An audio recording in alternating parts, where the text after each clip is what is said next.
to share with you my research, my biography, and suggestions on the world and culture of tattoos in conjunction with that of the Mexicano, Mexicana, Mexicanex, Latinx, Chicanx community. I also want to give a shout out to the librarians that made this happen. I want to recognize Katrina Lacerna and Daniel Hernandez, were very instrumental in getting me here. Also, I cannot honestly provide us this presentation without recognizing the mentorship I received as an undergraduate at Cal State LA. I had Dr. Bodinger de Uriarte. Dr. Cristina Bodinger de Uriarte was a person that gave me my wings and the person that ignited my sociological imagination to think about how do we make research inclusive and how do we incorporate the voices of people that are traditionally erased by the academic pipeline through publications, through how people come to know what they understand. Another thing that I want to emphasize here is that there's no way I could have become invested in this topic without my familia, my family. At first, my family had oppositional views about tattooing. In fact, they had negative views. And over time, I noticed that my father, for example, became very open-minded about the way people become invested in consuming an identity, how people become invested in learning more about their embodiments. What are the things that motivate you to be different? It's like when you buy a vehicle, it's just a vehicle, but once you start to customize it, you start to put up a lot about yourself into the vehicle. So the vehicle becomes a lowrider when you start to put hydraulics, when you paint it different, when you design upholstery, whenever you do anything different, it gives it a unique characterization, which allows you to have uniqueness in this world. So I wanted to start off by saying that, the topic is centered around Black gray realism. It's very conducive, or it's very big in the Latino, Latinx community and Chicanx community.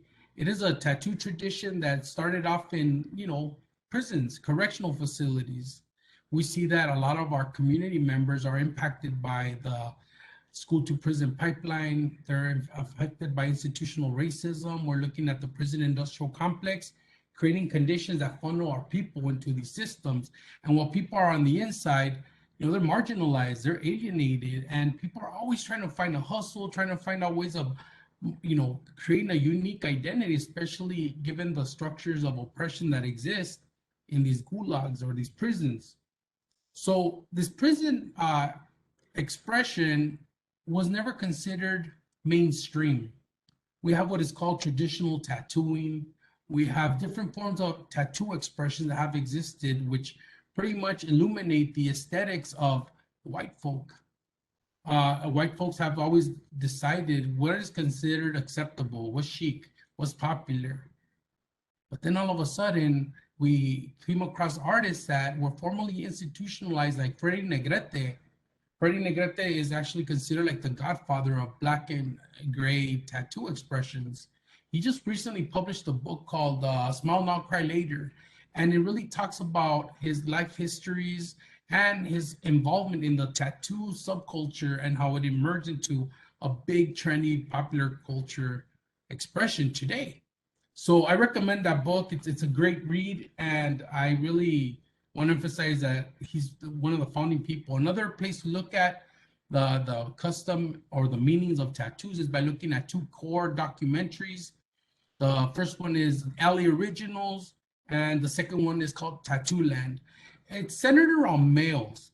It's centered around male tattoo creativity, but also has the absence of women. And even though it is a great way of expressing this is a community aesthetic, when you erase people, it still tells you we have a lot of work to do.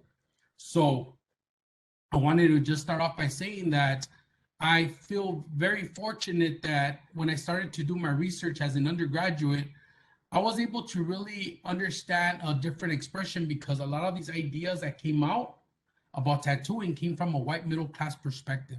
You never heard about tattoos from marginalized communities, BIPOC communities, people of color communities. You always heard it from the standpoint of white people, the originators like Lyle Tuttle, there were just a big number of white folk that talked about the industry, but you always saw people of color being marginalized, being silenced. And so when I was an undergraduate, my mentor, who I mentioned earlier, I took a class with her called The Sociology of Popular Culture. And in that class, she's like asking us to look at some type of cultural perspective that helps define how people come to know what they know. It became a class that teaches us about different aesthetics like graffiti art, lowriders. And in this particular class, I was doing an internship, or not internship, but I was an apprentice at a tattoo parlor in the east side of LA. And when I was there, I was just immersed and in love with the cultural perspectives behind it. But never did I think that I would end up writing 2 master's theses on that topic, on identity formation and the social construction of meaning of tattoos. So that was really cool. So what I tell people is when they're having a difficult time, well, what do I write about? You should always think about research that speaks to you and your community. Do you see other people writing about your community when they don't come from that? Well, it's very imperative or important that we advance what we know, especially from those people that experience that world. So with that said, can we go to the next slide? As a youngster, I always enjoyed art. I loved art. I would always design cartoons. I would always come up with images and people say, hey, that would make a good tattoo. And so people were always giving me props up on my art, but as a youngster, I was not formally trained. And so one of the things that I need to emphasize is that, sometimes people need to be nurtured to become artists or, motivated. And my community motivated me. And the first time I saw a person receiving a tattoo, it blew my mind. My family took us to my uncle's former place of residence out in Maywood. And I was playing outside with my brother, my cousins, and right next to the fence was this gentleman smoking a cigarette. And there was a guy next to him holding his arm, and he started tattooing him. And I was just moved by the idea that somebody could draw on skin. And I was watching the tattoo recipient just hanging out, getting his tattoo done. And I was just blown away because I was like, wow, this is really cool. In fact, I started to imagine myself getting tattooed. And then all of a sudden, after I left that place, I would go around the neighborhood and see people that had different types of tattoos. And, my neighborhood is originally Boyle Heights. I'm from right there by Whittier and Lorena. So big shout out to everybody that's from that area. But, I grew up in that area and I started to notice that, tattoos became very prevalent. People were inventing their own hustles. People were decorating other people's bodies. I personally didn't start tattooing till much later, but what I started to do was I would draw on people's skins with Sharpies, with, a pen, and people will walk around and show off their tattoos. And that's kind of like the things that we do. I cannot say that just because I experienced that's everybody's story. I cannot say because people get certain type of tattoos, that means that the whole community is shackled to get those tattoos. What I'm saying is that the art and culture of tattooing is relative to the individual. People are always trying to carve out an identity. People get tattoos for many reasons. People get tattooed because somebody passed away, and you're trying to really cope with the fact that you want to always commemorate and honor that person's legacy in your life, like Dia de los Muertos. And so people get those kinds of tattoos. Other people get tattoos that are references of their culture. Some people are to the Aztec, Mexica, the Mayan artistic expressions, and they put them on their body. Some people get tattoos that mark affiliations to other groups, like fraternities, sororities. And what's really cool is that I've always enjoyed art, but never did I think that I would combine academia, culture, tattooing, and teaching all in one. I could remember being at Occidental College. So Occidental College, what's up? I would teach classes and I would invite tattoo artists and I would get tattooed in the middle of a lecture conversation. Or there was a time when I was a graduate student at UC Santa Barbara and my professor, I taught a class with my brother, Anthony Francoso, and I tattooed him in the middle of a class, and we're talking about cultural expressions in a Chicanx studies class. And I've always done innovative ways of promoting pedagogy or streams of consciousness. So we can see that there's different ways of understanding difference in our communities. While, some people have a positive outlook on tattooing, there's still a big sector in the community that demonizes it. So for this particular presentation, I'm going to focus on some ideas behind tattoos. I will talk about the expression of tattoos, on how difficult it is for women, and how it's also difficult for the LGBTQ plus community, which is super criminalized in our community and demonized by conservative people that don't agree with ideologies behind difference.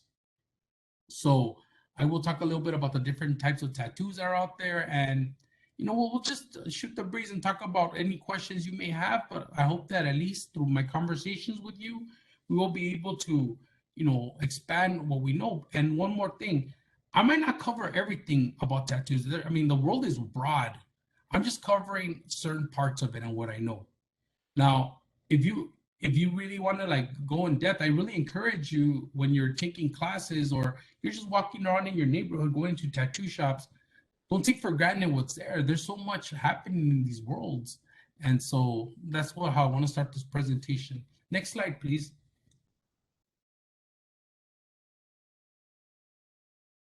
So, all right.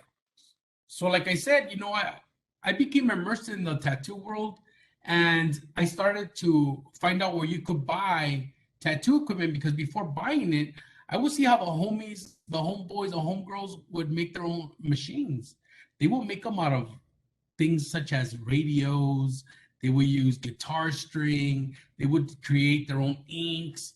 People in prison sometimes burn those domino pieces, to get the sap, and they start to mix it with toothpaste. Other people could buy their full professional equipment through either vendors such as, Worldwide Tattoo Supply, Superior. There's also independent vendors. You've seen the industry evolve from like those machines. Like, I'm the kind of person that when I go to a dentist, I'm all scared. I'm like, I wait, like the sound of the dental work just gets to me, right? And so when I would first go to tattoo shops or hear the tattoo process, I would get scared. It sounded like a bunch of bees were gonna attack or something, right?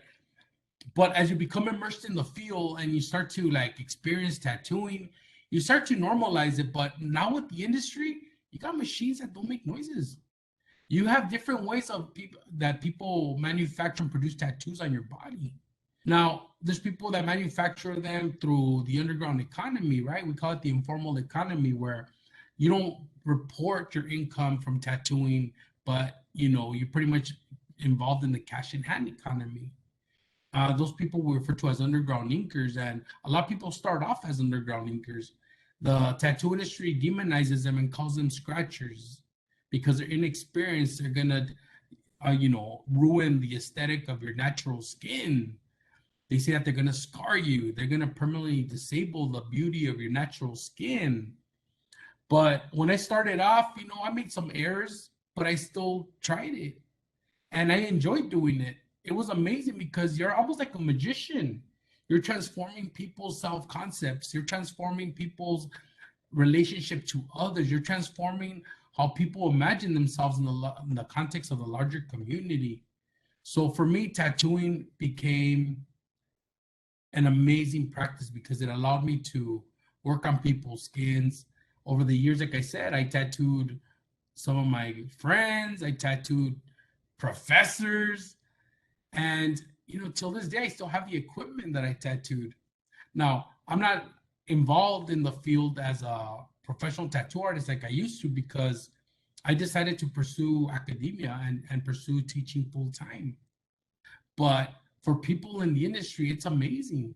It's amazing to see how people become amazing artists over time, how they learn the technical competency of working with these machines, how they, treat and manage, pain and nervous customers or clients. And so that was pretty cool. But then I also saw the dark side of tattooing, which I will illuminate shortly. Let's go to the next slide, please. So for me, every time I got tattooed, people that know me, every time I accomplished something, I would get a tattoo. On the far left, you see the PhD. When I got my doctorate, my good friend, compadre Oscar Marquez, it goes by Maga, he tattooed me that. And PhD stands for philosophy doctorate, and it's an ambigram tattoo. If I flip my arm the other way, you can still see the word PhD no matter what position it is in. So sometimes I'll get hit up. Hey, what gang are you from? What is PhD?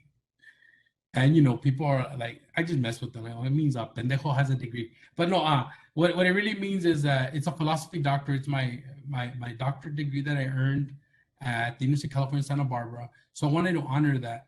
The rose that I have on my elbow, I got it when I earned my tenure position at the university. So every time I accomplish something, I get tattooed. And since I live in San Marcos now, I miss LA all the time. I mean, I love LA, and it's not that far, but I'm so consumed by the professional sphere that I can't even go back as much as I would like. But I tattooed myself with the 323 telephone area code on me because I love LA. I love everything about it, from the culture, the community. It's not like, it's not the perfect place, but we're going through some major transformations.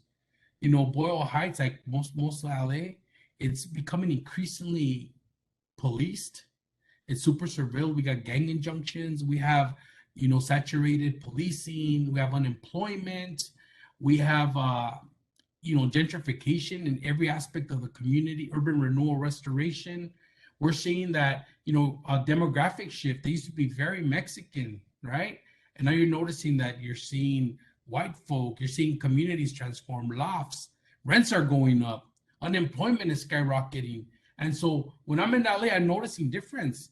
Places like the Mariachi Plazas transforming, places that I used to love to go to, you're starting to see changes. Rents are incredible.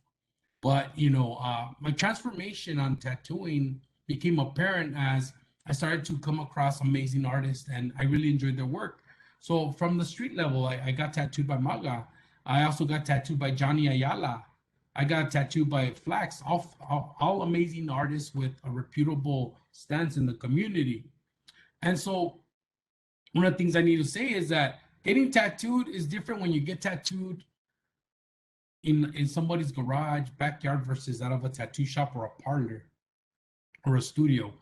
To begin, when I got tattooed in the streets, it was cheap and affordable, but anybody with a tattoo gun imagines that they're tattoo artists. And some are amazing, competent artists, but then you have those that aren't, and they ruin parts of your body. So when I got tattooed for the first time on my shin, it got infected that I wasn't in the most hygienic space. That it was a Sunday. Instead of going to General Hospital, because I didn't want to wait like 12 hours, I straight up got a buddy to give me a ride to Tijuana to go see a pharmacist there. And when I got there, my area was swollen, man. They gave me prescriptions and antibiotics and everything, and I was good. But I was thinking, wow, like, it's very important that you make informed decisions where you get tattooed. You don't just want to go to anybody. You want to go with somebody that has, competencies as far as like creating genetic space. I mean, sorry, clean and spaces that are sanitary, because you want to make sure that your tattoo is protected, is going to be there for life. Another thing to emphasize is that when people get tattooed, that's a good thing, but there are a lot of individuals that get tattooed and regret those decisions after a while. There's individuals that get tattooed and they'll get the names of an ex-girlfriend. And what do? You have your ex-girlfriend's name on you, or ex-boyfriend. You're probably in a same-sex relationship or whatnot, and it doesn't work out. Well, I just want to remind all of you, yes, you could get a tattoo, but after it's over, you probably might regret that choice. And there's places like Homeboy Industries that helps you get a new start. They give you laser tattoo removal. And I'm going to tell you this, you think a tattoo is painful. Laser tattoo removal is way painful. It's like maybe 10 times, 20 times worse as far as pain goes. But, sometimes you got to be very thorough about what you want and how do you want to be committed to this design. I have a friend, Rosie, I will say her last name, but You got tattooed to remove something that brought back memories, and you always create another figure, another symbol to put it on top of you so that it could give you a new start, a fresh start. Some people may never get another tattoo, probably have like little mild scars, but the fact of the matter is, tattooing is a commitment. It's like a marriage. And how do you explain to a partner, oh yeah, I have this ex-girlfriend's name, boo boo boo, and some people may not agree with it, but it does happen. It's life. It's part of life. Next image, please. So people always ask me who is likely to get tattooed in the Latinx or Chicanx community, right? Like, who do you imagine gets tattooed? And for the most part, people think that if you're a drug addict, a psychoneurotic, someone that has mental illnesses, a gang member, a sailor, a person that has lost respect for themselves gets tattooed. So people always have negative connotations of who's tattooed. They've always had it. Until recently, the ideas and the ideologies, discourses have changed, the way we think and speak of the topic. What we're noticing is that anybody could become tattooed, and we're seeing it. At the church right there in Boyle Heights called La Purísima, we had a priest who had tattoos. And people used to be like, what, the padre has a tattoo? Hell yeah, he had a tattoo. And it was very visible, but that was his aesthetic. When I was doing my internship at the tattoo parlor, which I'll leave nameless, you will see sheriffs going in there getting tattoos. And here are people that demonize and criminalize some of our youngsters, but yet they're getting tattooed. These are people that they see what they imagine as a gang member, they'll interview them, interrogate them on the street. And once they gather intelligence on the individual, they'll go ahead and put them in the Cal Gangs database. And this whole criminalization starts to unfold. But the idea here is that people from different sectors, different socioeconomic statuses, genders, races are getting tattooed. It's not just isolated. So what I want everybody to understand here is that in the Latinx community, you're seeing people that would have never gotten tattooed becoming tattooed now. Back in the days, it was just a form of disgrace. It was a negative connotation attached to the tattoo. People would think that you were a person with criminal ideas, criminal, purposes in the world. But never did they think that different folks in the community could get tattooed, like abuelas, abuelos. And they're like, what? Like, that's happening? Yes, it is. So that was my experience work when I was doing the apprenticeship at the tattoo shop. I would always see people walking in that society would have been like, what? You're getting tattooed? No way. So the bottom line is that there's always difference when looking at tattooing. Next slide, please. So like I said before, for me, growing up in the neighborhood, I got, exposed to the way people embody who they are, the way people, express their identities. And you think about subcultures like gang members. These are individuals that are marginal. Some people are going to disagree with me. I understand that. But part of the whole gang movement that happened in LA, the explosion of gangs, was the way people use nativist and anti-immigration logics to keep people in their place, to demonize the entire community, to say that these communities are an impediment to the community, that these are people that are savages, that these are people that don't belong. All they do is create crime, exacerbate difference. And really, people aren't really thinking about youngsters want to be heard. Youngsters are always marginalized. The state is always coming hard on their bodies, telling them where they could eat, where they could vote, where they could hang out. Like, gang injunctions are a big disservice to the community. You see gang injunctions being put on youngsters who can't congregate with their family members, who can't carry a razor blade if it's for work because they're going to call that gang paraphernalia. So you have subcultures that exist in our communities that are always marginalized. The state's always telling them, everything about who they are, what they should be. The tell-a-lie vision is constantly demonizing the community. And what happens is that whenever you feel all these social pressures coming hard on you, you usually want to, take ownership, claim an identity, claim a sense of autonomy, independence. That's why a lot of youngsters, the moment they turn 18, vámonos, they go to the tattoo parlors. Or the moment they turn 18, they buy their first pack of cigarettes. I'm not condoning none of this. All I'm saying that for some people, these acts become a form of enhancing their independence. So that's where underground inkers come. Underground inkers are the people that, like I said before, they have their side hustle. They're trying to work on a trade. They're trying to find ways of becoming tattoo experts that one day they could work for a tattoo parlor, open up their own shop, open, go to a convention and win a recognition for having the best tattoo. All these things are what people do. They all dream.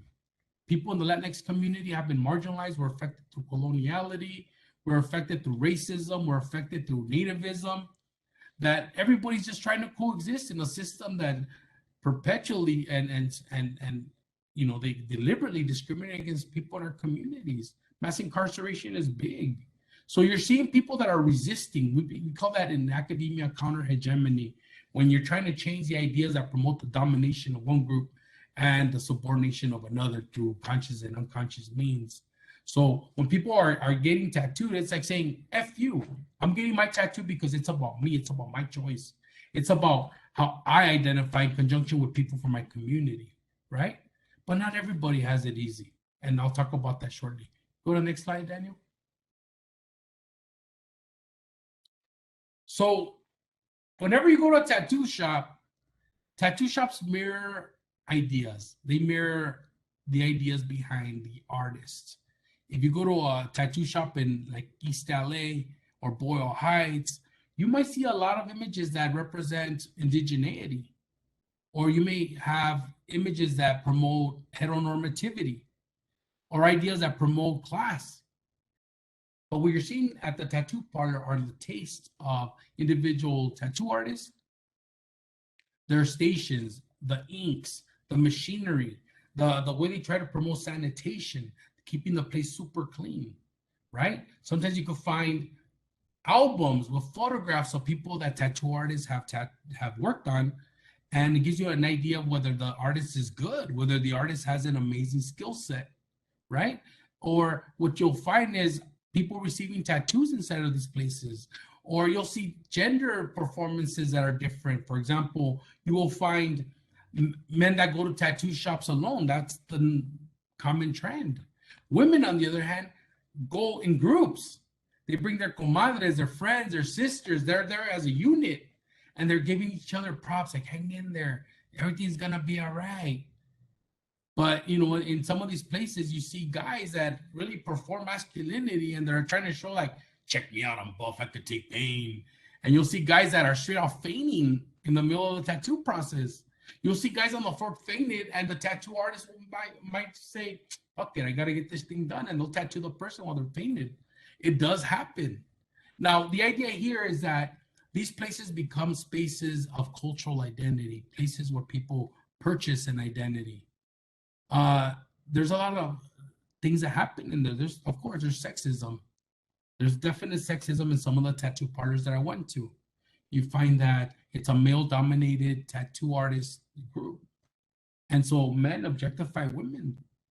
Men will be touching women in ways where, like, they're stretching the skin so they could access the skin that they're tattooing, but you'll see guys saying, hey, I gotta touch you here because I gotta stretch it this way. And you know clearly that that's not what they're trying to achieve. And they'll be looking at their friends and winking at each other. They'll be there kind of like saying, check me out, taking pictures of the entire body, not just, the tattoo in itself. So these are cultural markers that let you know that there's a patriarchal order inside of these places that are male dominated. So I can understand spaces where people want to show up in groups because sometimes it doesn't feel safe. We don't have that many tattoo artists, women. They're very small in numbers. And when women go into the shops, they prefer to get a tattoo, a female tattoo artist, in opposed to a man. But there's so few of them that you see this demand that's out there, and the list is long for people that want to get tattooed by women. So it's something to just think about. But the tattoo industries pretty much are places that you go there to get tattooed, but there's hidden ideas inside of these spaces. And we could talk about that further. Next slide, please, Daniel. Yeah, so when you go to tattoo shops, you see like people really getting into this barrio aesthetic. People getting images that reflect the embodiment of the street, whether it's an LA logo, whether it's a Smile Now, Cry Later logo, clowns. There's a lot of sadness, and people use this idea that I'm going to tattoo myself with a clown face so I could hide my emotions. I'm going through trauma. I don't want people to know what I'm going through. You don't even bother to ask me what I'm going through. So I'm just going to put a face. I'm going to be doing what is called front stage behavior, because that's all you're ever going to get, because you don't really understand me. It's all surface. I think my brother Fabian de Bora makes it clear when he talks. He says that Fabian de Bora is an amazing artist, Homeboy Industries residence artist, and he argues that homeboys get tattooed or homegirls get tattooed to come across as scary. And that's their coping mechanism when you're dealing with, institutional forms of racism, classism, gentrification, right? You want people to leave you alone because the system is out to get you. They want to take your residence. They want to reclaim everything that has been there and making it their own. You get people that get roses, flowers, they get statements using barrio letters. Nationalism is big, celebrating Mexicanismo, right? Celebrating your unique identity in conjunction with others. So black and gray tattoos are very dominant in the community. Even though there are people that get colored tattoos, some people refer to these colored tattoos as white people art. And there's a very strong movement to convince people to get tattoos that are monochromatic, black and gray ink, because it's supposed to be a decolonial type of expression. So with that said, let's go on to the next one, Daniel. Next, keep going to the letters, the writing. Thank you. So now that I said that I was going to talk about women and tattooing, the facts are this. When I did my research, we found that 3 in 4 Chicanas who get tattooed, 3 in 4 Chicanas get tattooed at the shops. You also see that women express pain differently than men. A lot of you may have ideas, but what I noticed was that men really express that they're hurt. It's like when you're sick, like, oh, my throat hurts. Women never express pain. In fact, some of them, I would always hear them say, like, have you even started? Why doesn't it hurt? Oh my God, you have a soft hand. But men express pain big time, and I'm just saying that these are kind of like the way people express pain in these contexts. 95% of Chicanas who come into these tattoo shops never show up alone, as I said before. They always come in company of others for safety, for creating a buffer between you and the male artist or the male space. And one thing that I found during my ethnographic research was that 11 out of 12 tattoo artists were males, Chicano males, right? So there's things that we need to figure out as far as like how difference becomes manufactured in these spaces, right? Why is it that, most of the literature that when we look at women in the past, it was mostly white women. They never talked about the unique experience of Chicanas, Chicanx folk, difference in these contexts. So it's very important that we come to understand that, tattoo recipients go to these places to consume an identity, but they got to deal with cultural gatekeepers, guys that will provide input on, hey, don't get a tattoo that is visible to her because they're going to think you're unladylike.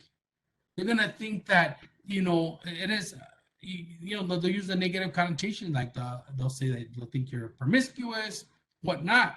And you would hear men telling women what they felt was considered appropriate tattoos. Instead of giving women an opportunity, not opportunity, but instead of accepting the fact that women have the autonomy of getting whatever they want, men were always talking about placement and kinds of tattoos. Oh, I don't really like the tattoo. It's not ladylike. Or they would demonize women for making certain choices. So it's important to understand in the Latinx community, there's a very strong sense of machismo. There's a big, strong sense of misogyny in these tattoo parlors and in the larger community. Next slide, please. All right. Now, one of the things that we need to remind everybody is that people use different ideas, different metrics of understanding why tattoos are bad. And so one of the biggest quotes that is used to reject tattooing is in the Bible, in Leviticus 10:28, right? And they argue that you shall not make any cuts in your body for the dead, or make any tattoo marks for the dead, nor make any tattoo marks on yourselves. I am the Lord, right? So people constantly use this passage to say, see, this is why you shouldn't get tattooed. It's in the Bible. It's in the gospel. Like, please do not do that. In some religious groups, you're not allowed to be buried in their cemeteries if you're tattooed. in the Latinx community, some families will castigate you, and that's what I'm going to talk about next. The oppositional consciousness is so big that social ramifications, social consequences come by making that decision to mark your body. So Daniel, next. All right, so I use this classic Guarache image, from Coco. But what happens here is that some people get tattooed because of their autonomy, but they're always being punished. And you get punished in these different sanctions, right? So the first one is there's negative social judgments. People start to grossly misrepresent the meaning of your tattoo. So, some people will get an image and all of a sudden somebody that doesn't understand it will demonize it. As like a quote will suggest, there's books in the Latinx community, Chicanx community that have been banned across the country. And some of the people that have banned these books never read those books. And it's so easy to critique what you don't understand, especially if you never read it. So one of the things that has happened quite frequently is that, well, there's all these movements to silence and subjugate and put on the margins certain views. There are people, like we call them moral entrepreneurs, people that have lobbying power that manipulate the discourse, the way we think and speak of the topic. And these are the people that say, if you're a tattooed person, you're promiscuous. If you're a tattooed person, you're a vato, a criminal. You're a person that shouldn't be trusted. You have a precursor to deviance, right? The other argument is that tattooing creates a social stigma. People imagine that you got your tattoo when you were in a state of mind, you're under the influence, right? Some people have also talked about this notion that when they get tattooed, when they go home and the parents find out, you get some kind of corporal punishment. The family will threaten you or deliver physical violence. There was an incident in the neighborhood where this kid came home with a tattoo and the father didn't care, would straight up beat this kid in the middle of the street and was teaching this kid a lesson because he did not approve of the way he was expressing his person. And as I mentioned before, the police surveillance, punitive social control in the streets is another thing that is used as a mechanism to other you, to put you in a box, to socially construct you as the enemy. And the other thing that happens is that there's discrimination when you get tattooed. Some places will not hire you if you get tattooed. Some people will look at your skin color and understand, okay, this person's racial identity is this, but there's still individuals that will not hire you based on your tattoo. Sometimes you'll go to an event like at the Staples Center and you'll see the people that work there with these sleeves that are attached so they can hide your tattoos. People wearing band-aids on top of their tattoos. And for some people, they're not allowed to work at their jobs if they're physically revealing their tattoo images. So sometimes during the interview process, people will discriminate against you. So some of us, like myself, I'm a tattooed person. When I went for my job interview at Cal State San Marcos, I remember wearing a full-on suit. And I made sure that no part of my body was revealed. Because the moment I spoke in this professional attire, I gave this impression management that, yes, I am a professor. Yes, I have my doctorate. But I wonder how different they would have treated me had I shown up and I had a visible tattoo. How people would start to draw impressions about me. Another thing that happens is there's religious sanctions. Sometimes you get excommunicated. Sometimes people from this religious order will force you to go get the tattoo laser removed, right? So there's this forced tattoo removal that happens in these contexts. Next slide, please. So it's important, folks, that while I talked about all these types of discriminatory practices, these sanctions that exist, that there is clearly a double standard, especially when looking at gender. Like in the case of Marisa, she says, even though I am excited to get my first tattoo, I know that it will create many problems for me because so many people consider them so unwomanlike. Right? And it's something to think about. For men, to gain a tattoo is a mark of honor. It's a badge of honor. And it gives them a sense of independence. But for some women, depending on the context and the family or their social reference group, people will start to demonize and attach meaning to their intentions. Or are they model citizens? Right? So people will start to treat them with disgrace. Next slide. Thank you. For example, Mimi says, all the men in my family have tattoos, and when they show them off, they are praised and treated like war heroes. But don't let a woman show her off her tattoo. She went on to talk about how the women are silent, or there's this tendency to ostracize a person that gets tattooed, the silent treatment. There's individuals that will give you some type of sanction or some type of behavioral pattern that shows that they disapprove of your decision. Next slide. Now, moving on to that, we gotta name it. And the fact is that in the community, there's homophobia. Straight up. There's people that do not accept the LGBTQ plus community, which is very unfortunate. But being at the tattoo parlor, it was the norm. You would hear the conversations that would emerge. They would charge LGBTQ plus people more money for their tattoos than they would charge another person that had heteronormative attributes. So, like this gentleman, this person said, Pepe, he was like, these scandalous bitches have some balls coming through to flaunt their lesbian ways. Like I'm supposed to say, it's cool to be you. So while they disapprove of the person's sexual identity, they feel that they are obligated to punish and to deliver some type of sanction by charging more for a tattoo that everybody would want. And so the fact of the matter is that you do see homophobia in the way people, the tattoo artists, as cultural gatekeepers.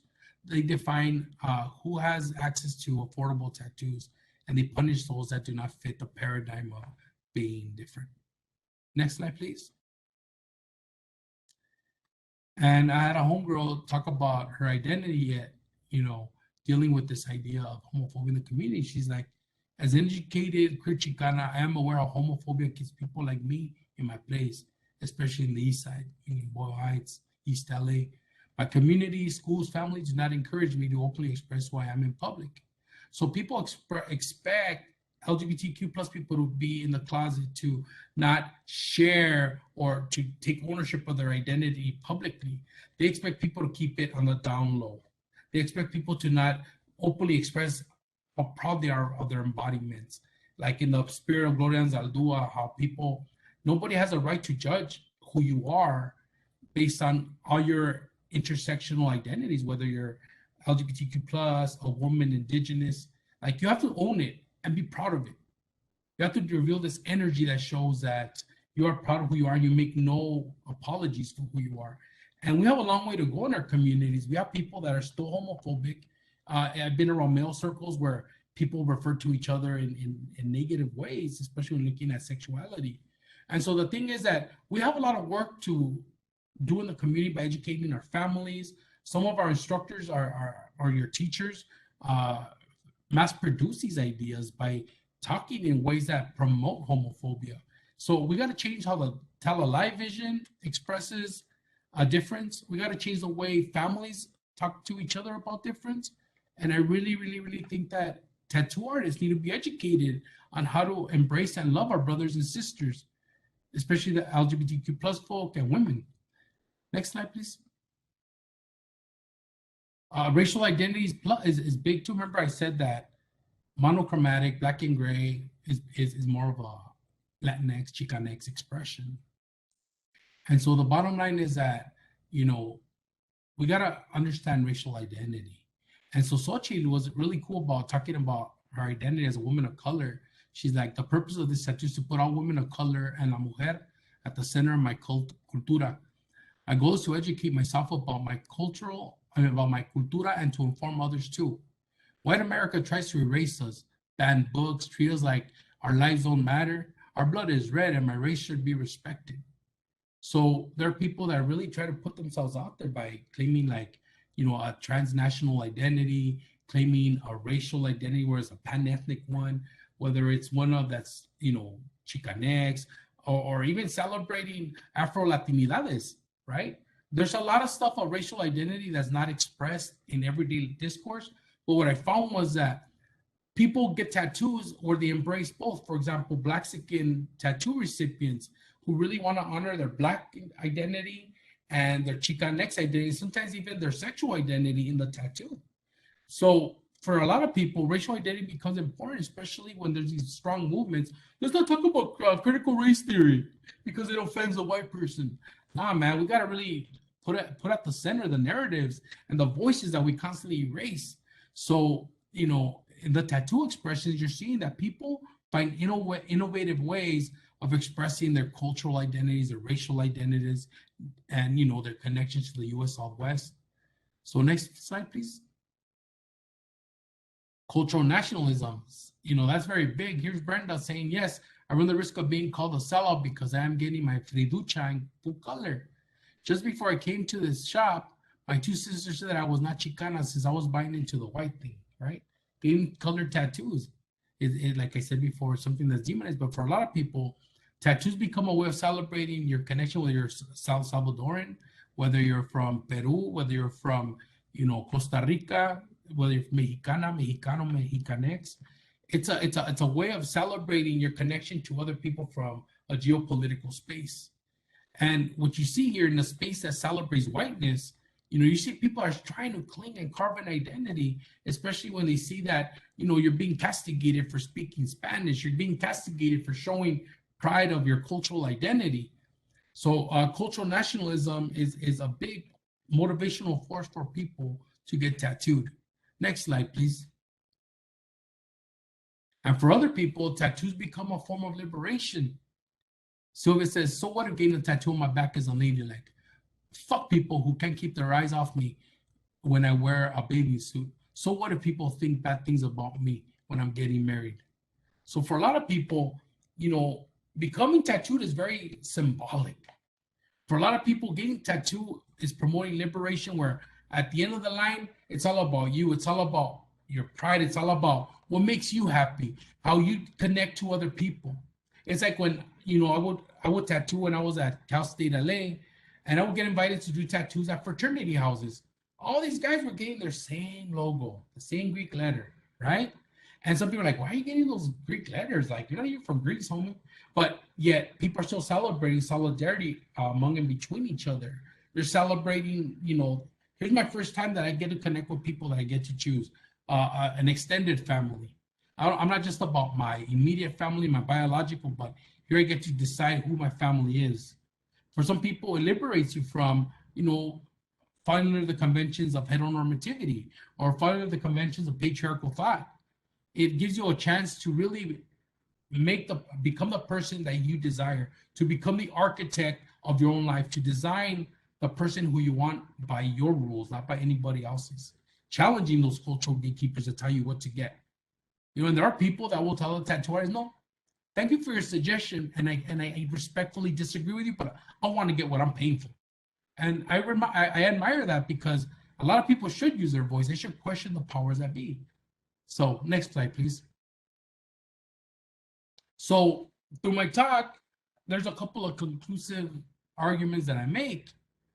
The first one is that the social construction and meaning of tattoos involves both cultural pride and struggles and resistance, right? So getting a tattoo isn't just easy. Like some people have the privilege of going to a tattoo shop. You want something, it's given to you. Nobody questions it. But what we're having here is you go into spaces where you have to not only fight to carve out an identity, but you're also dealing with people that are trying to manipulate your decisions, right? So there's struggle, not just with the tattoo artists who embody the ideologies of the community, but also you got to fight against your community that's also demonizing you based on what they imagine a tattoo recipient looks like, or what does your decision mean to the larger community. The other thing that's important to note is that this practice is about carving and consuming an identity. People are buying an identity. There's people that are phenotypically lighter, but yet they're like, I'm connected to the Latinx community. So they'll get images that are conducive to cultural heritage, whether it's indigenous, whether it's mestizaje, whether it's a Pachuco Zutsu kind of identity, right? The other thing to think about is that the Chicanx and Latinx communities gradually becoming more accepting of this popular cultural tradition. Back in the days, there were only 3 tattoo shops, and then in the late 90s, you started to see that 14 new tattoo shops open up in the East Side. So what's happening here is that you're noticing that more businesses are becoming appealing. People are starting to go to these places more than ever before. In fact, if I were to do a number count, the numbers are probably a lot higher as far as looking at tattoo studios, tattoo parlors that are in the East Side. The other thing to think about is that the Chicanx and Latinx community continues to deliver formal and informal punishments. People are still putting you in your place. People are still finding ways to silence you. People are still trying to find ways to diminish the pride and empowerment that you have developed to become the person that you are. The other thing is that we do need the increased number of female Chicana and Latinx, Chicanx, pro-feminist artists in the community. We need more people that are gonna, use their reflexivity, think about their privilege in conjunction with people in their community, and how is it that they could become allies for people that are silent, who are continuously harassed, who are continually put in their place, reminded every day that they are second-class citizens. How do we as a community empower even our undocumented and documented brothers and sisters? How do we, develop strategies as people with privilege to help and empower those that are still voiceless? And that's going to take a lot of work. And I think, and in a tattoo parlor, we need to educate. Yeah, you could educate people about health issues, how to create sanitary conditions, how to, create a positive environment. But we have a long way to go when we're dealing with multiple forms of discrimination that exist in the community. And we need to empower each other to love and embrace our brothers and sisters of different walks of life. So I think that's very important in the tattoo world that I was talking about. And then finally, we have to broaden our understanding of difference by other communities and tattooing. So in other words, in my research on Latinx communities and the Chicanx communities, I found that there's always struggle, there's always oppression. And what I'm saying is that we're intimately linked with other communities. That's why it's important to understand, our Asian brothers and sisters, to understand, the Black community, and see how we share so much in common as a struggling community. You have people that are really struggling to carve out an identity, and you always have those haters. People are trying to keep in your place.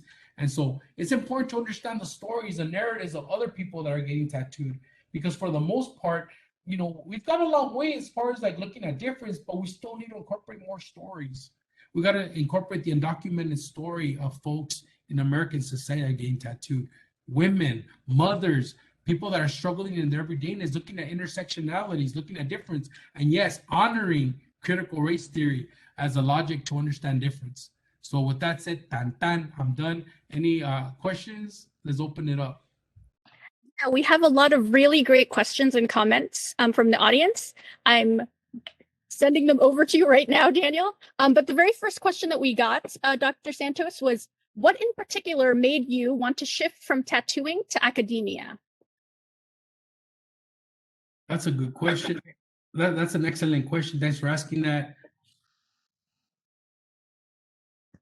When I was a graduate student, I enjoyed doing the tattoos. I enjoyed writing about it, but I started to meet people in the community that were coming out of prison. I wanted a first chance in life. So there was this gentleman that came out, Marcus, and he talked to me one day about wanting to become a tattoo artist and become a tattoo shop owner.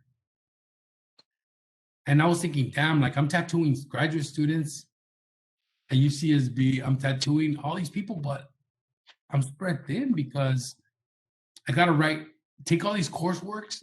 I have to take all these courses. I have to really invest time in reading because I had to read like a book a week for every class that I took. And I'm taking 3 classes, so imagine I have to read 3 books.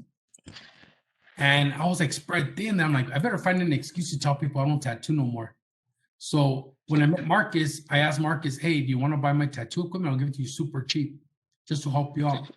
And I remember signing on my equipment for like $200. And everyone's like, dude, you're a fool. But I am thankful that I did it because I felt like I could empower and help a brother out. And he started his business. And it was not that I'm a hero, but it's just that I had to prioritize how I could be more beneficial to the community. And I felt like the research and teaching, I could empower a future generation of scholars and community workers to do stuff that is more social justice oriented. Although I do embrace tattooing and I love it and I miss it, I still think that we have plenty of people that are doing some amazing works. Let me just throw a little quick shout out. There's just so you know, there's a couple of women out there like Pat Fish, right? But there's Sandra Carlos, who's an amazing tattoo artist that does amazing work.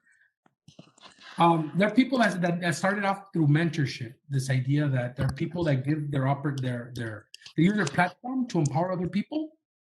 And so for me, as an educator, I always see myself as an OG, not as an original gangster, but as an opportunity giver, a person that uses this platform to help other people achieve their dreams.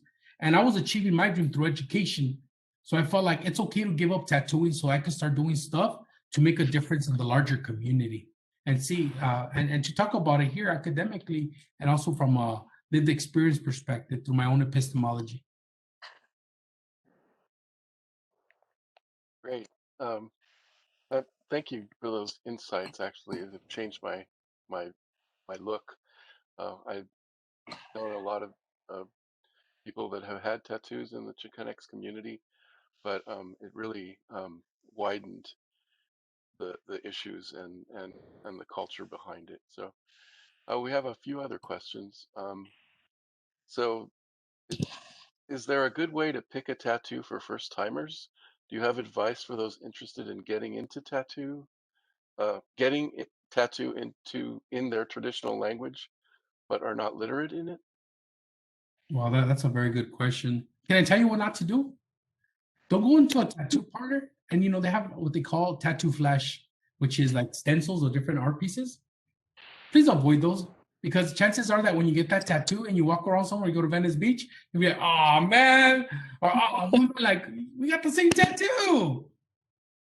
Don't do that. Please don't do that. Like seriously, I've seen people with the same tattoo. I'm like, oh my goodness, you go to the same shop and it's kind of funny, but what you need to do is seriously is either if you could draw, design something that if you're a stick figure drawer or whatever, have an idea, go to your tattoo artist and tell them exactly what you want.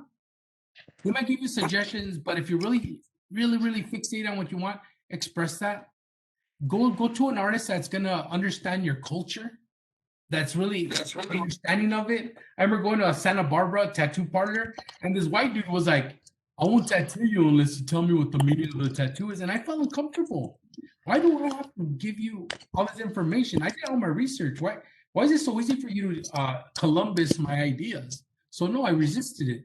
So what I suggest you do is talk to people that you know are artists if you're not an artist.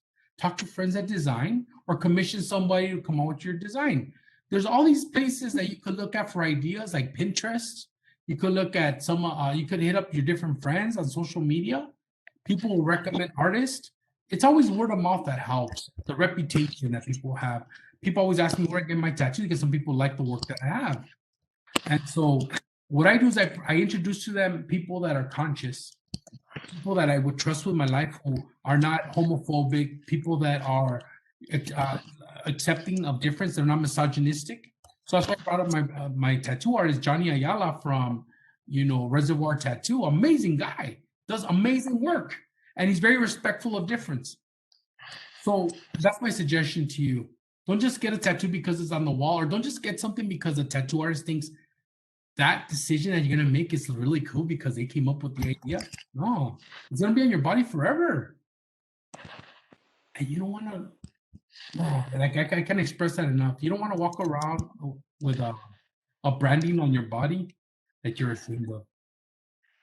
And one of the precautionary things I mentioned earlier was like, don't get the names of exes because you will be in a bad situation. I have an ex-girlfriend tattoo and I've had trouble in the past. I didn't listen to that advice. So my suggestion is talk to friends. If you need a cover up, either get it lasered or get another tattoo image that you could superimpose on top of it. Okay. Another question one of the participants wrote is, I'm thinking about how tattoos, like cannabis, has been commercialized and ran with by white communities and inadvertently been decriminalized. Do you think that the appropriation by white communities has led to some of the lessening of the stigma of those with tattoos? Or do you think that only applies to white people with tattoos? Híjoles. I remember I was a grad student and this white guy was either being a punk or he was being serious. He said, can you tattoo me with the Aztec calendar? Because I used to run cross country with my friends and a lot of them were Latino. And I was like, what the I didn't feel right. That shit rubbed me the wrong way. I was like, easy, Chad. Like, I think Carlos Macias talks about like, what tribe are you from, Chad? When people have like indigenous tattoos when they have no connection. Or, it happens a lot. You have like white folk, respectfully to my brothers and sisters that are here, I have an issue when I see a white person rocking a Dia de los Muertos tattoo. I'm like, when did you celebrate it? And most of the people were afraid of death. My culture, they're embracing and loving of it. And really, like it's like when you have a cut and someone squirts lime in it or lemon in it. Oh my goodness, it hurts because they're bastardizing your community, and people need to be respectful. Am I cool with appropriation? Hell no.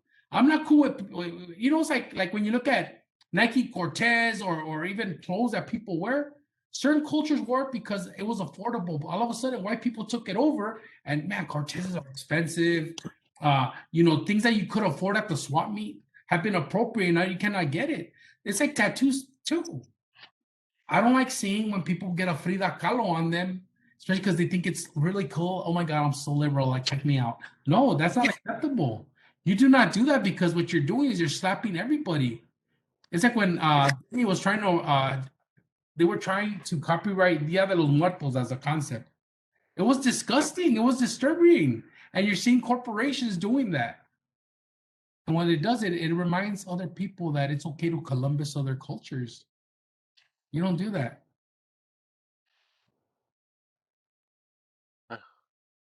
Okay. Thank you. For years, tattoos were negatively associated with countercultural behaviors. What are the historical origins of this form of body adornment in Chicana or Chicanx heritage? I'm sorry, can you repeat that? You kind of went low. Yeah, I'm sorry about that. So for years, tattoos were negatively associated with countercultural behaviors. What are the historical origins of this form of body adornment in Chicanx heritage? Well, a lot of it came from the prison system, right? A lot of the subcultural perspective, as I said earlier, it came from that. It came from, belonging to a subculture, whether it was putting 3 dots on your body, whether it was getting a crucifix with 3 lines. It comes from, it's a barrio aesthetic, it's a prison aesthetic. And so what happened is that once the aristocracy started to, again, appropriate these images, the stigmatization started to become erased. It became chic and trendy. If Tekashi 6ix9ine gets stuff like that, you already know we're in trouble, right? And so the bottom line is that the bottom line that is that you're seeing that once people started to consume and embrace these negative cultural aesthetics, the meaning started to change. It's like you would never see NBA players with tattoos, and all of a sudden everybody has them now. It's become like part of everydayness, and so the stigmatization is becoming reduced. So it's all about who gets it, and when there's a social class element, the meaning starts to change. So the next question, a little bit along those lines, I think. Dr. Santos, do you believe we will see the stigma of tattoos erased over the next couple of decades? Oh, absolutely. Absolutely. I remember the first time I got a tattoo, I was trying to keep it quiet, but one of my neighbors came over and said, "Hey, Juan, I heard you got a tattoo. Can you show me?" And my father was on the other side. She didn't see my dad, and my dad popped up like, Oscar the Grinch from a trash can. He's like, "¿Qué cabrón?" He's like, my dad was pissed, right? He was like, "La mierda que encuentras en los hijos de otras personas, la encuentras en la tuya. The shit that you see in the children of other people, you find it in your own." And it hurt. I was like, damn, my father has a negative view. But over time, as my father, I could remember him not being accepting of it, even my mother. But nevertheless, as they became more aware and exposed to the art and culture of tattoo, like when I would tattoo people in my house, my father went from not wanting to see it to, "Ay, mijo, this looks really cool. Oh, wow, that looks really nice." And to me, I was like, wow, my father's views are changing. So what's happening is that in the next decades, in the years to come, you're going to see this industry change dramatically. You're not going to have to sit down for many hours like we do now, like 2 8-hour sessions. You're going to be able to see the technology change, that people could literally stamp your tattoo by using different technologies. It's going to go there. People are going to start seeing it a lot different. And it's kind of like when, everybody's trying to modify their body straight up, and it doesn't have to be through tattoos. It could be plastic surgery. It could be a haircut. It could be piercing. People are injecting inks in their eyes.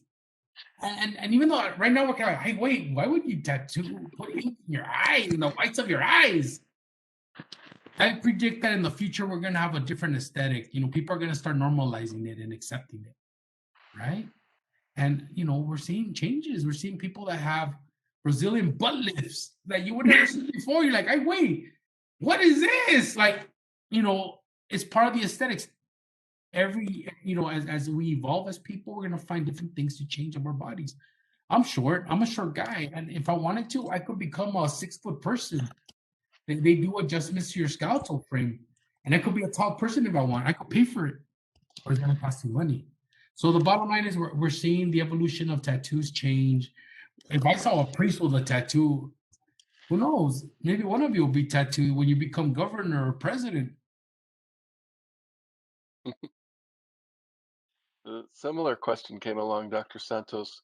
In what ways have tattoos shedded the negative stigmas and become more accepted in the corporate world and other elitist spaces? Well, I mean, people aren't really flaunting them in the corporate world, but I'll give you my example. When I started my job at Cal State San Marcos, I started off wearing suits every day. I was afraid that I was going to be seen with tattoos. And like, I have a friend in the neighborhood always tells me, "Fool, no matter what, you ain't fooling nobody. You ain't fooling nobody." And after a while, we'll go to the grocery stores and people be like, "Oh shit, you have a lot of tattoos. You're sleeved, right?" And people cannot fathom the idea that a professor could have all these tattoos. I did a documentary called Bad Hombres, the criminalization of Latinx folk. And in this documentary, the documentarian Carlos, he hit me up and he's like, on the premiere day, I showed up with a short sleeve shirt. He's like, "Man, why didn't you show up during the taping with all these tattoos? We need to show America that people in the professional sphere are also getting tattooed." And so the bottom line is that it's in some places it's stigmatized. They expect you to keep them to be discreet about your tattoos. And I mean, there's a chance, like I said, that people will be more accepting, but for the most part, when you're a public figure, you're a public face, it is expected to hide them. And now that I'm a tenured professor at the university, I have job protection, I don't give an F what people think. I walk around with guayaberas and my tattoos are showing. And it's not to show that, oh, check him out, he's crazy. No, I just feel comfortable wearing them. The tattoos that I received were major accomplishments in my life. They are, when I got my doctorate, I got tattooed. I honored my brother when I got tenured. My brother passed away, Juan Carlos, and I honored him by getting a Dia de los Muertos image of my brother. So the bottom line is that I'm not ashamed of my tattoos, and I see people working to really highlight how valuable they are as people and all the things that they embody. So I think as time goes by, maybe we'll see corporate America or the aristocracy being more accepting of it. But when you look at the struggling folk, people on the margins, it's more prevalent there because we have a common denominator. Capitalism is destroying how we live. Capitalism is really challenging what we consider beautiful. And we need some type of liberation, a macro level or liberation. And through tattooing, I think that's one of them. When people change things on their, how they look, like you dye your hair blue or orange or rainbow, whatever you want, you're showing the community that that's your identity. So what I tell people, be proud of who you are. Don't compromise who you are so other people will like you. No matter what, they're not going to like you. Just rock it. So. I think this is more of a comment, and it's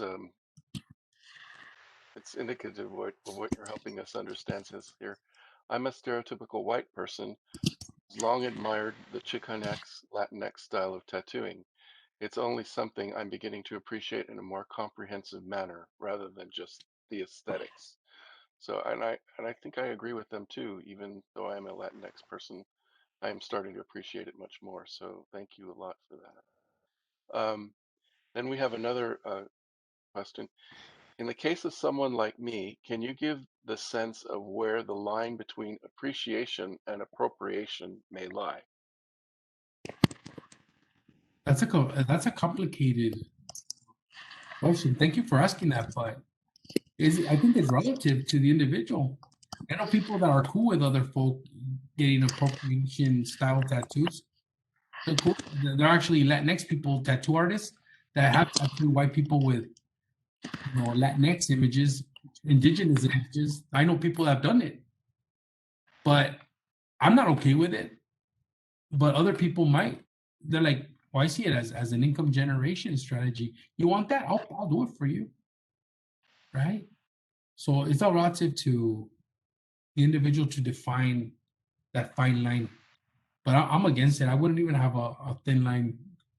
I'm just against it. We have a few other comments. I'm so very grateful for this event. Thank you for holding it. I look forward to submitting my story and educating myself more with the resources that have been posted. There's another one. Thank you for addressing and acknowledging the sexism and subscription to patriarchy. We've got, back in the day, parents would beat their kids because their child got a tattoo. I think the parent had the mindset that they were protecting the child because they didn't want their child to deal with the social stigmas. That's another comment. And then it's interesting how, although Chicanx tattoo is a subculture, but they still uphold traditional viewpoints. Let's see, thanks for the insightful presentation, Dr. Santos. I have a question.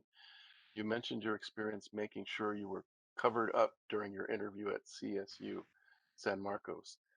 Now that you're an established professor and academic, do you find yourself being more open about being tattooed? Absolutely. I mean, like most people that know me as a tattooed professor. I don't hide it because my tattoos they have a larger narrative. They show that we are different. We come from inner cities where oppressed people also navigate these social worlds. It's important that we don't shy away from our embodiments and we're proud about them. Job security is important. I get that, and it's important that we value those jobs. But you shouldn't deny your stories. You shouldn't deny the people that impacted your elders, your cultural communities that made you who you are. And for me to cover them up, I'm kind of erasing my community. And I regret to have done that. But, now it's like, now that I'm tenured, I feel like it's important that we remind our students that you shouldn't compromise who you are so others can like you, but to value, to really uplift your community. And some people say, well, I don't agree with that. That's cholo culture. That's only bad. It makes us look bad. Please don't do it. But I get it. Like, I understand there's difference in opinion, but the fact of the matter is that you have to own your embodiment, your aesthetics. And a lot of people that dare to be different did it so that, to carve out an identity. Like, look at the zoot suiters. Zoot suiters were considered an impediment to the community, and there were riots against them, and people were saying that they're unpatriotic because of the clothes that they're wearing. They're over consuming some of the garments that should be used for other things. And I mean, I have friends here presently that study this, and I mean, it's a travesty that people are always demonized and attacked for daring to be different. And so what's important here is that know where you're at, know who you're surrounded with, and understand at what point can you do these things. Because I wouldn't want you to, just because I have my tattoos visible, that you start doing it at your job, because some people are still traditional and they might find ways of terminating you, giving you a hard time. I don't want to also minimize the fact that there are haters and there are conservative people. It's true. So keep that in mind. Thank you for your incredible work. It is inspiring. Any words of wisdom for future graduate students that want to pursue academia but feel lost? I always know that it's difficult, it's not easy. I always talk to people that are part of that social world and ask them how they got there. And I will bring up this gentleman. He was this homeless guy that taught me a lot about life, more than any book.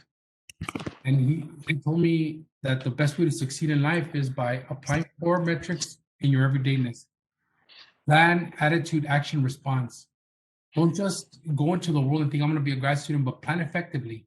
Talk to people that are in the field. Don't just talk about your goals in your head, but write them out and put them on a post-it, put it on your mirror, look at it every day, remind yourself of what you want to aspire to become. Network, network, network. Talk to people that are in the field. Talk to people that have shared parallel views, and even learn about what they write about. So that's how you plan. Attitude, you have to develop this consciousness that I could do whatever I want. Don't let views of your community diminish your aspirations. Like, straight up nurture yourself, remind yourself, be in company of people that are there, that are going to motivate you. Action. Don't just talk about it, be about it. Put in the work. Start taking, start reading, go to the library, get, GRE prep books, get GRE Princeton review books. Try to talk to people that take in the exams to get into these schools. Talk to other graduate students who are in programs. Ask them, are you happy there? Get as much information as you can and do the movement. Talk to the secretaries at the schools. Talk to the students so they can give you all the chisme.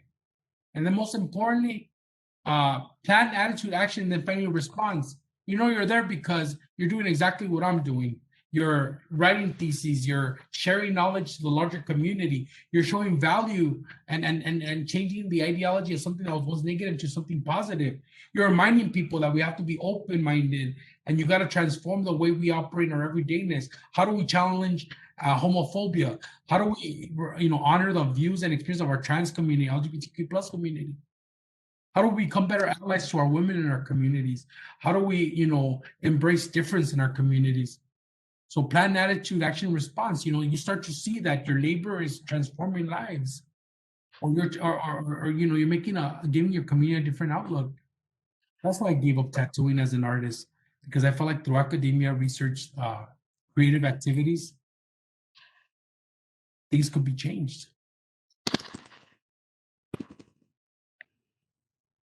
So here's another question. I hope it comes across okay. I'm curious to know, is there any literature on the removal of tattoos among the Chicanx community? Because I also think that's important to consider, like the societal pressures on the removal of these tattoos, and in some form can be argued as a form of cultural genocide. Wow, that's deep. You know what? I haven't come across articles on that, but you could probably be the first person to do that kind of work. I think we need that work, actually. I mean, a person that's starting off trying to figure out how that works, I would encourage you to go to like Homeboy Industries, Rise Up Industries, Homies Unidos, all these different groups that are involved in the removal of tattoos. But there's really not much literature that I've come across. And if you do, please email me and let me know what you found, because that's important work, straight up.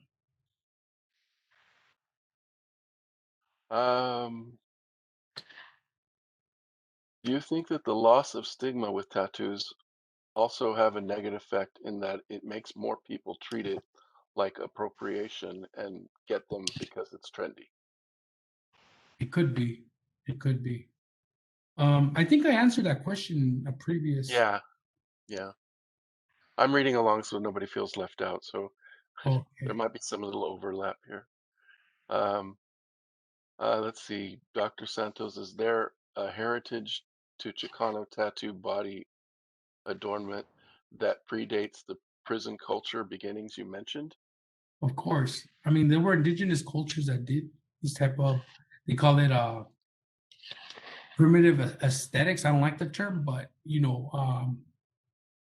there's a lot of books out there that deal with modern primitives and artistic expressions that were handed to us through our heritage, right? Whether it's Mayan, whether it's there's Pinoy, Pinay culture that has indigenous folk that got tattooed, the Taino. So there's a lot of stuff that predates prison culture for sure. And it's all rooted in indigeneity as a form of like cultural aesthetics. If you look at the Moko tattoo, MOKO, from the Maori, New Zealand, that's also a primitive form of cultural aesthetics that exists for them. So what I'm trying to suggest here is that globally, a lot of indigenous cultures participated in body modification practices to show the pecking order or the hierarchies that existed in these groups. So yeah, absolutely. There's a lot of work that you could definitely find on that.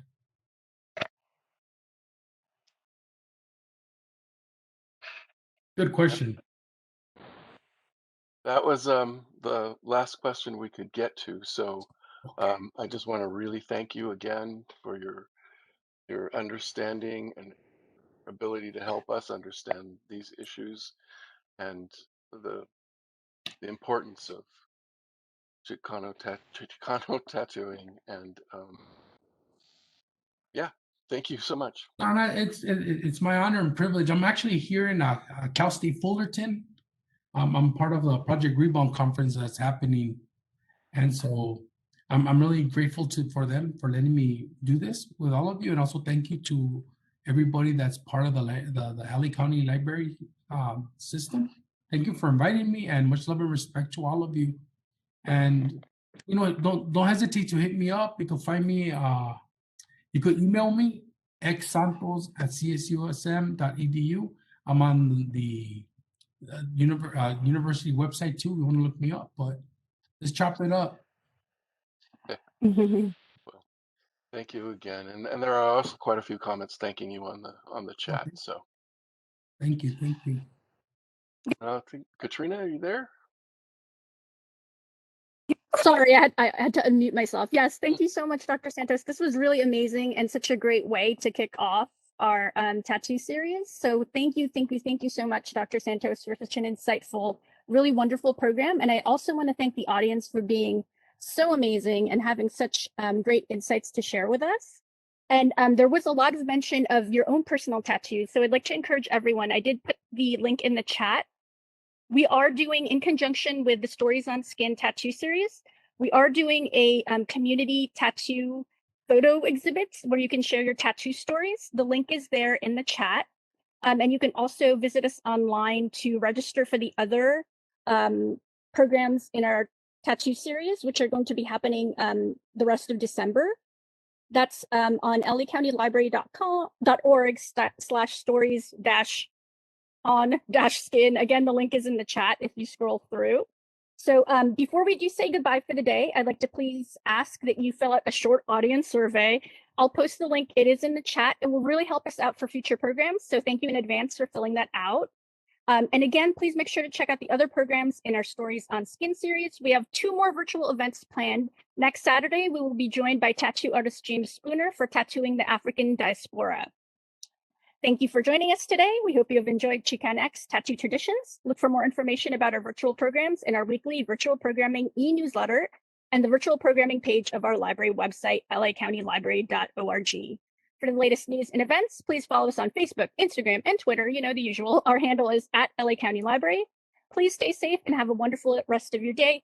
Thank you again so much, Xuan. Thank you, Daniel. This was amazing. Thank you, our lovely audience. See you next time. Take care.